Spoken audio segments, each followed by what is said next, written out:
Imagina un país que levanta miles de kilómetros de cercas, no para detener migrantes o ejércitos enemigos, sino para bloquear conejos. Sí, conejos. Suena absurdo, ¿verdad?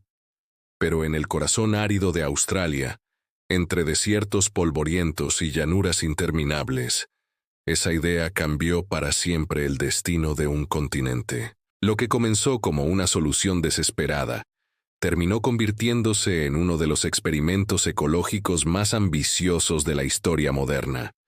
Y lo más sorprendente es que funcionó. Durante décadas, millones de animales, agricultores y ecosistemas enteros se vieron definidos por una simple línea de alambre. Pero para entender cómo un país entero decidió cercar su territorio contra la naturaleza, hay que regresar al año 1859.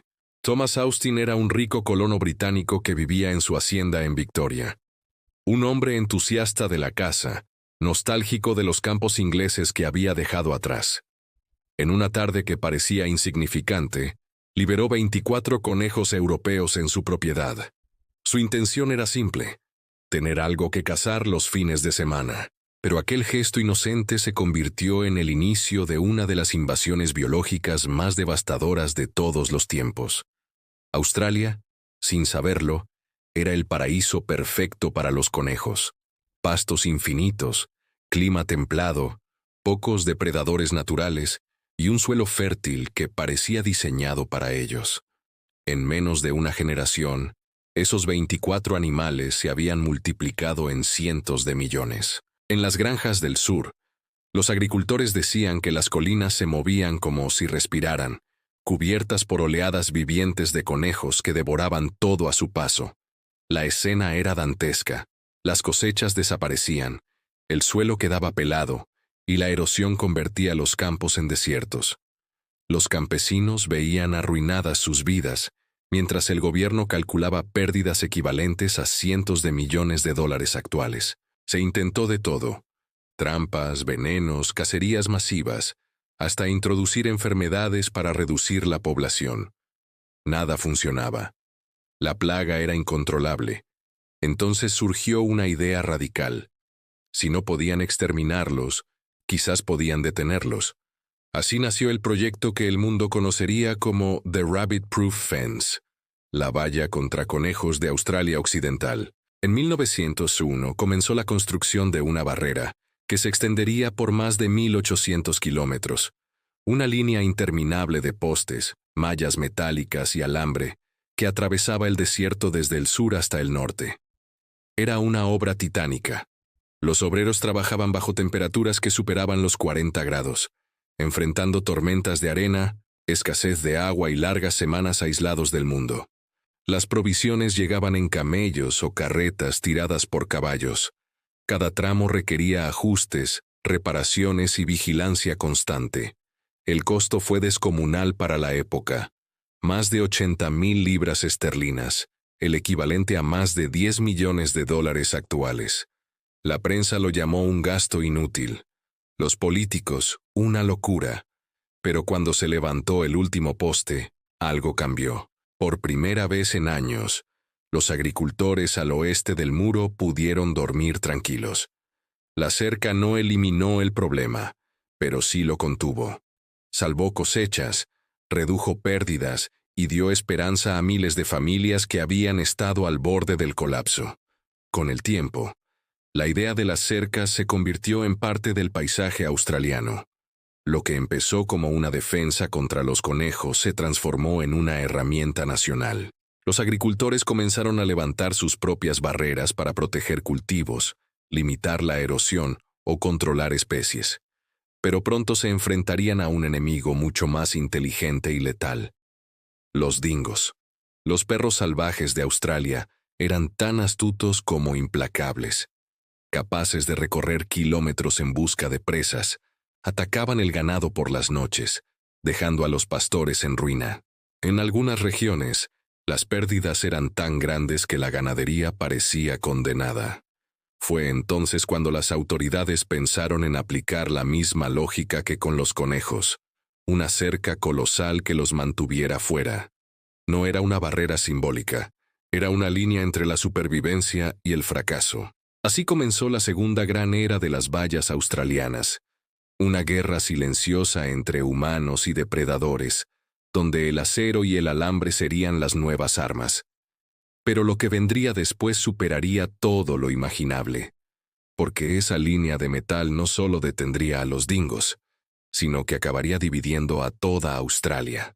A medida que el país se adentraba en el siglo XX, la batalla por proteger al ganado alcanzó un nuevo nivel.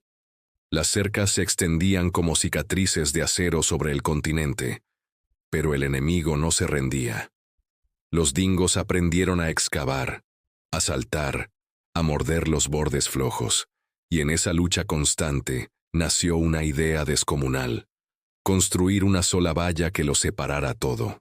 Fue el inicio de la legendaria Dingo Fence, la valla más larga del planeta. Un muro que cruzaba desiertos, montañas y llanuras a lo largo de más de 5.600 kilómetros, casi 3.500 millas de longitud. Una obra tan vasta que, vista desde el espacio, parece una cicatriz que parte en dos al corazón de Australia. Para dimensionarlo, basta imaginar esto. Si se colocara sobre un mapa de América del Norte, esa cerca cubriría el trayecto desde Nueva York hasta Los Ángeles y volvería a cruzar medio país de regreso. Es más larga que cualquier frontera terrestre del planeta y supera incluso los tramos intactos de la Gran Muralla China. Pero más allá de su tamaño, la Dingo Fence marcó una división ecológica sin precedentes. Al norte y al oeste del muro, los dingos seguían reinando como depredadores supremos, manteniendo el equilibrio natural del ecosistema. Al sur y al este, en cambio, fueron prácticamente erradicados. Al principio, los ganaderos celebraron el éxito. Las ovejas sobrevivían, los campos volvían a producir y el miedo nocturno desaparecía. Sin embargo, el precio ecológico fue inmenso. Con los dingos fuera del ecosistema, los zorros y los gatos ferales comenzaron a multiplicarse sin control. Estos nuevos invasores se lanzaron sobre las especies nativas más pequeñas, marsupiales, aves terrestres, reptiles, provocando una de las mayores pérdidas de biodiversidad en la historia reciente de Australia. Lo que había empezado como una defensa para el ganado terminó alterando profundamente el orden natural del continente. Los científicos comenzaron a llamarla la línea que partió Australia en dos. Una frontera invisible donde la vida a un lado florecía de forma salvaje y al otro se volvía artificial, controlada por humanos. Desde el aire, la diferencia era visible. Pastos más verdes y densos al norte, suelos erosionados y áridos al sur. La cerca no solo dividía el territorio, dividía la propia identidad del ecosistema australiano. Aún así, las vallas se convirtieron en una obsesión nacional. Mientras otros países invertían en muros contra personas, Australia perfeccionaba los suyos contra animales. Y con el paso del tiempo, esa red metálica comenzó a transformarse en algo más sofisticado. Durante la década de 2010, los agricultores enfrentaban una nueva crisis. Los depredadores seguían encontrando brechas, las ovejas morían y los precios caían. Pero en lugar de abandonar, los ganaderos se organizaron. Nació así el concepto de cluster fencing, o cercas en grupo. Ya no se trataba de una sola barrera gigante, sino de cientos de cercas unidas que protegían vastas regiones enteras, agrupando ranchos y cooperativas bajo un mismo perímetro. El resultado fue sorprendente. Las poblaciones de ovejas volvieron a crecer. Los ingresos rurales repuntaron. En zonas donde la ganadería había desaparecido, las comunidades regresaron. Por primera vez en décadas, los pastores podían mirar el horizonte y sentir que el trabajo valía la pena. Pero mantener viva esa muralla viviente no era tarea fácil. Las tormentas arrancaban los postes, los rayos cortaban el alambre, las dunas enterraban tramos enteros. Bastaba una sola brecha para que los depredadores cruzaran y echaran por tierra años de esfuerzo. Por eso nació una figura esencial: los fence runners, los corredores de vallas.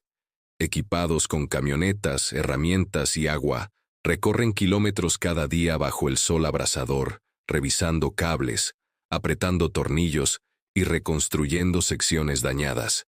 Su trabajo, invisible y solitario, sostiene una de las estructuras más extensas y vigiladas de la Tierra. Hoy, si sumaras todas las cercas de Australia, desde las antiguas contra conejos hasta las modernas barreras de depredadores, obtendrías una red tan larga que podría dar la vuelta al planeta una vez y media. O, si lo prefieres imaginar de otra forma, bastaría para envolver toda la masa continental de Estados Unidos. Estas vallas ya no son solo herramientas agrícolas. Son estructuras que moldearon el paisaje, redibujaron los ecosistemas y definieron cómo un país entero aprendió a convivir con su propia naturaleza. Desde satélites se pueden distinguir los límites, los cambios de color en la vegetación y las huellas de un experimento ecológico que lleva más de un siglo en marcha. Para algunos, las cercas salvaron la agricultura australiana. Sin ellas, millones de personas habrían perdido sus medios de vida. Para otros, se convirtieron en una advertencia, una muestra de cómo el intento de controlar la naturaleza puede fracturarla. En ambos casos, las vallas de Australia no solo dividen campos, también reflejan la eterna tensión entre el progreso humano y el equilibrio del planeta. Así que la pregunta sigue abierta.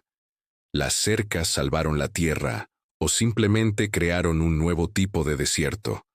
Australia se ha convertido, sin proponérselo, en el laboratorio más grande del mundo para estudiar qué ocurre cuando una nación decide rediseñar la frontera entre el hombre y la naturaleza. Y mientras los fence runners siguen patrullando bajo el sol del Outback, ajustando los mismos alambres que comenzaron hace más de un siglo, el eco de aquella primera idea todavía resuena. Si no puedes vencer a la naturaleza, al menos intenta contenerla.